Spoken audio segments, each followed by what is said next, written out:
Salah satu orang tua siswa mengamuk dan tidak diterima dalam penerimaan peserta didik baru atau PPDB online di SMA Negeri 2 Kota Bekasi, Jawa Barat. Kekesalan orang tua siswa ini lantaran jarak rumah dengan sekolah hanya berjarak ratusan meter. Namun anak mereka tidak diterima di sekolahan tersebut. Sedangkan siswa yang rumahnya jauh dari sekolah diterima di sekolah tersebut. Hal ini pun membuat orang tua siswa menduga adanya permainan dari pihak sekolah mengenai titik koordinat pendaftaran.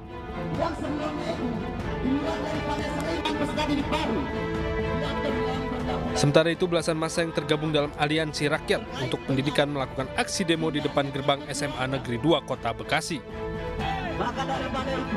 Dia bisa mengatur titik koordinat itu. Caranya bagaimana? Ya, kita tidak tahu karena dia berstatement langsung, dia bisa mengatur titik koordinat itu. Dan calon peserta didik itu dianggap lolos? Iya. Hari ini udah lolos namanya? Sudah, dia langsung bisa daftar ulang. Guna mengantisipasi hal-hal yang tidak diinginkan, puluhan personil kepolisian dan Polsek Bekasi Selatan dan Polres Metro Bekasi Kota dikerahkan untuk berjaga di lokasi aksi. Sementara itu, pihak sekolah SMA Negeri 2 Kota Bekasi tidak bersedia memberikan keterangan terkait dugaan tindak pidana jual beli bangku sekolah dan perubahan titik koordinat rumah siswa yang ditudingkan massa kepada pihak sekolah. Dari Bekasi, Jawa Barat, Rahmat Hidayat, iNews melaporkan. Seorang siswi di Kabupaten Bogor, Jawa Barat meraih prestasi membanggakan. Di usia 15 tahun, ia lulus dan diterima sebagai mahasiswi Fakultas Kedokteran Universitas Indonesia.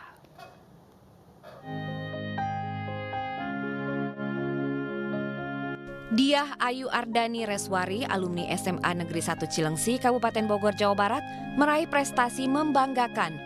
Ia diterima di Fakultas Kedokteran Universitas Indonesia di usia 15 tahun. Sejak kecil, dia menunjukkan keistimewaan dibandingkan dengan anak-anak lain seusianya. Di umur 4,5 tahun ia telah duduk di bangku sekolah dasar. Dan saat SMP, ia lulus hanya dalam waktu 2 tahun usai mengikuti program akselerasi. Setelah lulus SMA, dia mendaftar ke Universitas Indonesia melalui jalur prestasi, namun sempat gagal. Hingga akhirnya ia mengikuti jalur tes dan dinyatakan lolos di Fakultas Kedokteran. Prestasi dia di dunia pendidikan tidak lepas dari didikan orang tuanya sejak ia kecil. Orang tua saya, ibu saya sudah mensupport saya untuk ikut lomba-lomba, misal ikut lomba speech, lomba puisi, lalu tampil di depan umum gitu. Dan saya juga senang bersosialisasi dengan orang banyak.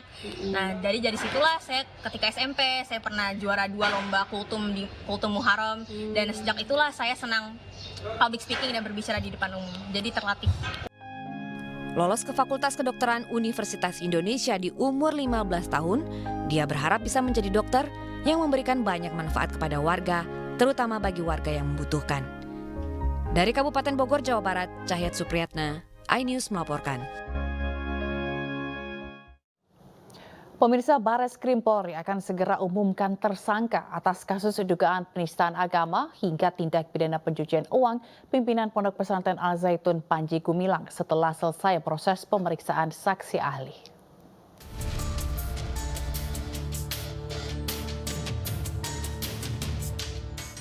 Penyidik Direktorat Tindak Pidana Umum (Dittipidum) Bareskrim Polri melanjutkan penanganan penyidikan kasus dugaan penistaan agama oleh pimpinan Pondok Pesantren Al Zaitun Panji Gumilang. Penyidik meminta keterangan saksi ahli dari Kementerian Agama, Nahdlatul Ulama, Muhammadiyah, dan Majelis Ulama Indonesia. Selain saksi ahli, Bareskrim juga menjadwalkan permintaan keterangan dari ahli informasi dan teknologi serta ahli sosiologi. Total ada 19 saksi yang dimintai keterangan sejak Selasa lalu hingga hari ini. Penetapan tersangka akan diumumkan usai pemeriksaan saksi telah lengkap. Kemudian terkait dengan penetapan tersangka, saat ini penyidik Polri masih menunggu hasil dari Puslapor Bareskrim Polri. Polisi tidak hanya menangani persoalan dugaan penistaan agama, tetapi juga dugaan tindak pidana pencucian uang TPPU pimpinan Pondok Pesantren Al Zaitun Panji Gumilang. Tim Liputan iNews melaporkan. Bareskrim Polri mulai menyelidiki dugaan tindak pencucian uang yang dilakukan Panji Gumilang. Selain itu, PPATK telah memblokir ratusan rekening milik Panji Gumilang yang disebut bernilai fantastis.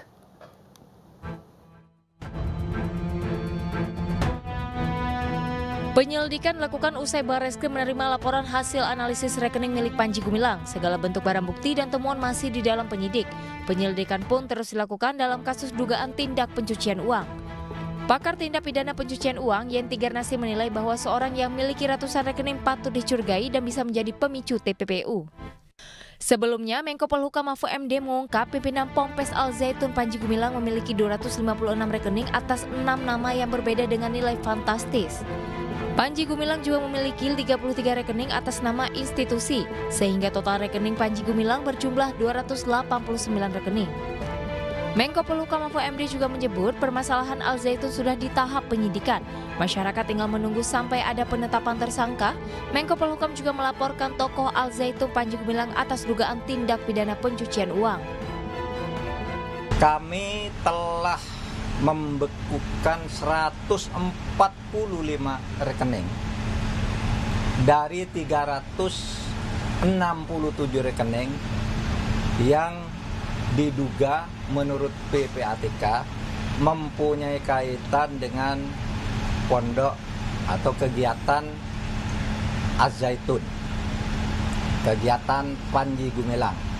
Kita sudah sebutkan di situ beberapa tindak pidana yang mungkin terkait dengan itu, misalnya tindak pidana penggelapan, tindak pidana penipuan, tindak pidana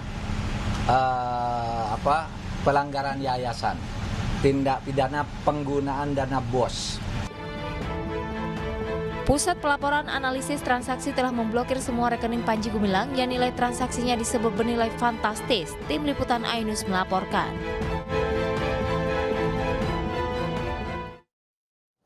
Petugas mengevakuasi seorang pria obesitas berbobot 150 kg. Informasinya akan hadir usai jeda.